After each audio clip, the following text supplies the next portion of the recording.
welcome to another episode of Miss B Reads. I'm Miss B, and today we are going to be doing an interactive read aloud that is going to help us to better understand the story plot mountain. Now, we have learned all about the story plot elements: characters, setting, problem, solution, and plot. The story plot mountain is a way that we can dig in deeper into the plot. Now, the story plot mountain has 6 different elements. It has our exposition, our conflict, our rising action, our climax, our falling action, and our resolution. All of these fall along our beginning, middle, and end. Today, as we are reading, I'm going to pause a few times in the story to fill out our story plot mountain. This way, you can see how the story plot mountain helps us guide and better understand our story. The story that we are going to be reading today is Goldilocks and the Three Bears, retold and illustrated by James Maeshall. Let's get started. Once, there was a little girl called Goldilocks. "What a sweet child," said someone new in town. "That's what you think," said a neighbor. One morning, Goldilocks' mother sent her to buy muffins in the next village. "You must promise not to take the shortcut through the forest," she said. "I've heard that bears live there." "I promise," said Goldilocks. But to tell the truth, Goldilocks was one of those naughty little girls who do exactly as they please. "Danger, very risky, not a good idea. Turn back, go the other way." Meanwhile, in a clearing deeper inside the forest, in a charming house all their own, a family of brown bears was sitting down to breakfast. So I'm going to pause it right here because we have reached what I call the exposition. The exposition is our beginning, is part of our beginning. It lays down the foundation for our story. You can see the exposition in chapter books, in picture books, in short stories. It doesn't always happen on the first page, but it happens in the beginning part. It's where we figure out who our characters are, what our setting is, so that we can better understand how the story is going to work. So in our exposition, I want you to take a second and I want you to think. Who are the characters that we have met so far? And what is the setting so far? Who are the characters and what is the setting? If you're watching this video with a family member or a friend, quickly tell them. If you're watching it by yourself, tell yourself or write it down. I'm going to think as well, and I'm going to write down what I think you're thinking. I'm going to write it down.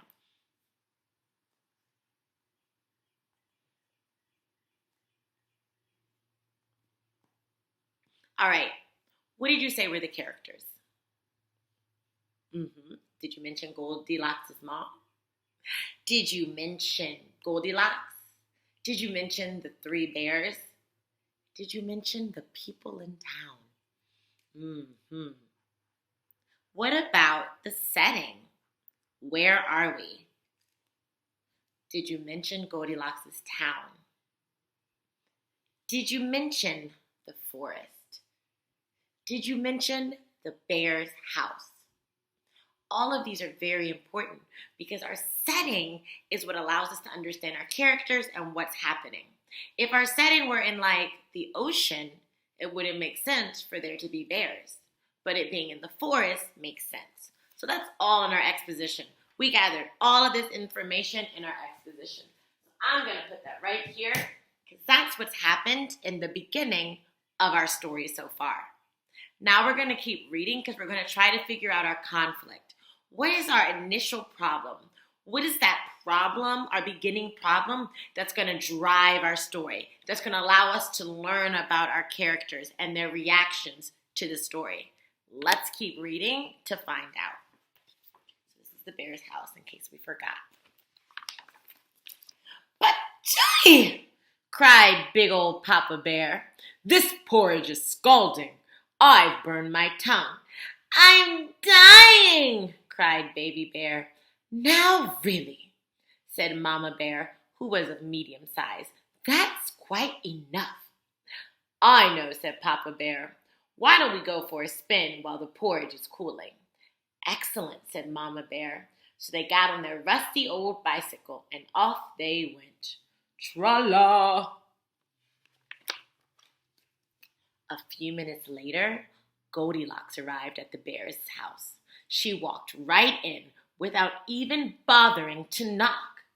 On the dining room table were 3 inviting bowls of porridge. I don't mind if I do, said Goldilocks, helping herself to the biggest bowl. So right now we've come across 2 different conflicts. The first conflict I'm going to tell you is that the bears don't really like their porridge. They're saying it's too hot. But I want to think, if I'm thinking about the story, porridge being too hot, is that big enough of a problem to drive my story, to make my story grow and grow? I don't think so. What could be another problem? What could be something else that we've just read that's gone wrong in the story? I want you to think. I'm going to write down what I'm thinking you might be thinking. I'm going to write it down. Tell a neighbor or tell yourself.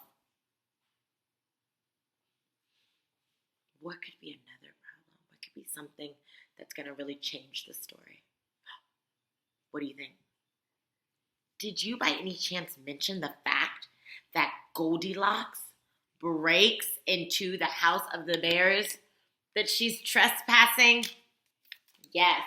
That is our initial or our beginning conflict. Now as we're reading, we're going to watch and see how does this conflict grow. That growing is what we call our rising action.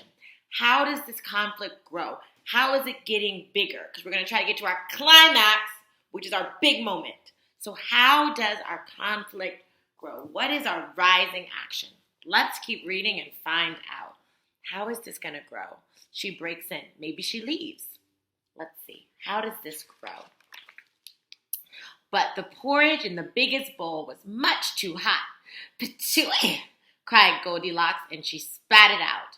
Next, she tasted the porridge in the medium-sized bowl. But that porridge was much too cold. See your face. Then Goldilocks tasted the porridge in the little bowl, and it was just right. Neither too hot nor too cold. In fact, she liked it so much that she gobbled it all up. Now, our rising action isn't just one event. It's multiple events allowing the story to grow, allowing the problem to get bigger. So one thing I might be thinking about as a rising action is that Goldilocks has tried all the bear's porridge. So she's put her saliva in all the bear's porridge, and she made a mess. The picture is showing me that she made a mess, and she ate all of Baby Bear's porridge. So that's one event that could be part of my rising action. Let's see if there's some more. Have we reached that big climax yet? So we have one event for a rising action. Feeling full and satisfied, Goldilocks thought it would be great fun to have a look around. Right away she noticed a lot of coarse brown fur everywhere. They must have kittens, she said. In the parlor, there were 3 chairs. I don't mind if I do, she said, climbing into the biggest one. But the biggest chair was much too hard, and she just couldn't get comfortable. Next, she sat in the medium-sized chair, but that chair was much too soft, and she thought she might never get out of it. Then Goldilocks sat in the little chair, and that was just right, neither too hard nor too soft. In fact, she liked it so much that she rocked and rocked until the chair fell completely to pieces. So another event, rising action, another event could be that Goldilocks tries all their chairs and destroys Baby Bear's chair. I wonder if we're going to get bigger moment. Now all that rocking left Goldilocks quite tuckered out. I could take a little snooze, she said. So she went to look for a comfy place to nap. Upstairs were 3 beds. I don't mind if I do, said Goldilocks, and she got into the biggest one, but the head of the biggest bed was much too high. Next, she tried the medium-sized bed, but the head of that bed was much too low. Then Goldilocks tried the little bed, and it was just right. Soon she was all nice and cozy and sound asleep. She did not hear the bears come home.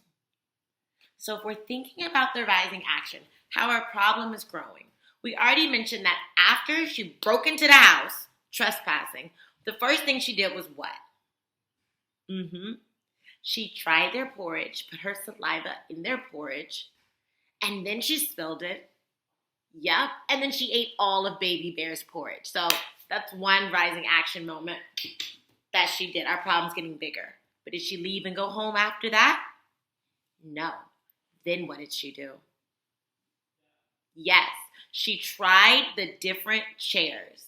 She tried Papa Bear's chair. She tried Mama Bear's chair. And then she tried Baby Bear's chair. And what happened? Yes, she broke it. So there's another event in our rising action. But then what happened? Yep, she got tired. She tried Papa Bear's bed. She tried Mama Bear's bed. And then she found herself asleep in Baby Bear's bed. So she tries and she destroys the bear's belongings. Poor Baby Bear. So now we're reaching our climax. Like, what is that big moment? What is that drama? What do you think? What is a prediction? Tell a partner or tell yourself. What is a prediction? What do you think is going to be that big moment? The three bears were mighty hungry. But when they went in for breakfast, they could scarcely believe their eyes. Somebody has been in my porridge, said Papa Bear. Somebody has been in my porridge, said Mama Bear. Somebody has been in my porridge, said Baby Bear. And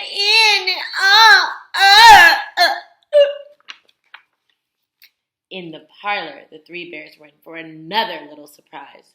Somebody has been sitting in my chair, said Papa Bear. Somebody has been sitting in my chair, said Mama Bear. Somebody has been sitting in my chair, said Baby Bear, and broken it to smithereens. The three bears went upstairs on tiptoe, not knowing what they would discover. At first, everything seemed fine, but then Papa Bear lay down on his big brass bed. Somebody has been lying in my bed, he cried, and he was not amused. Egads! Cried Mama Bear. Somebody has been lying in my bed. Look! Cried Baby Bear. Somebody has been lying in my bed, and she's still there. So there's our big moment, you all. What do you think it is? What is our climax? What is that big moment? Tell a partner. I'm hearing your thoughts. Yes, the bears have returned, and they have caught Goldilocks. Climax, the big moment. So now we're going to see as our story starts to close up. Do we reach a solution? Does our problem get solved? Did they catch Goldilocks and she apologized? Does she go to jail for trespassing? We're stuck right now. We're at that big moment. Let's see. Now see here, roared Papa Bear. Goldilocks woke up with a start, and her eyes nearly popped out of her head. But before the bears could demand a proper explanation, Goldilocks was out of bed, out the window, and on her way home. Who was that little girl? Asked Baby Bear.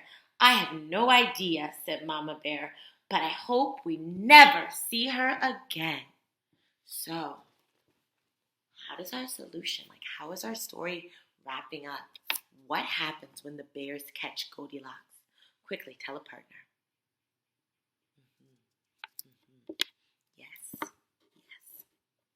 So Goldilocks does what when she wakes up? She jumps out of the bed. And then she jumps where? Out of the window. And she's headed home. So there's a trespasser. She breaks into the house. They get the trespasser out. She doesn't explain or apologize, but she's out of the house. How does our story end? What is our resolution? What does a character learn? Like maybe what does Goldilocks learn? Let's see. So Mama Bear said, but I hope we never see her again. And they never did. So take a second, think. How does our story end? What do the characters learn? So first, the bears, do they see Goldilocks again? No, they never see her again. What do you think Goldilocks learned? Yes, Goldilocks learned not to trespass, not to break into people's houses. And so that is how our story plot mountain can help us understand a story. You can use this for any type of book that's fiction. You can use this for fairy tales, realistic fiction, chapter books. It might take a little more work in a chapter book, but you can do all of this. Until next time.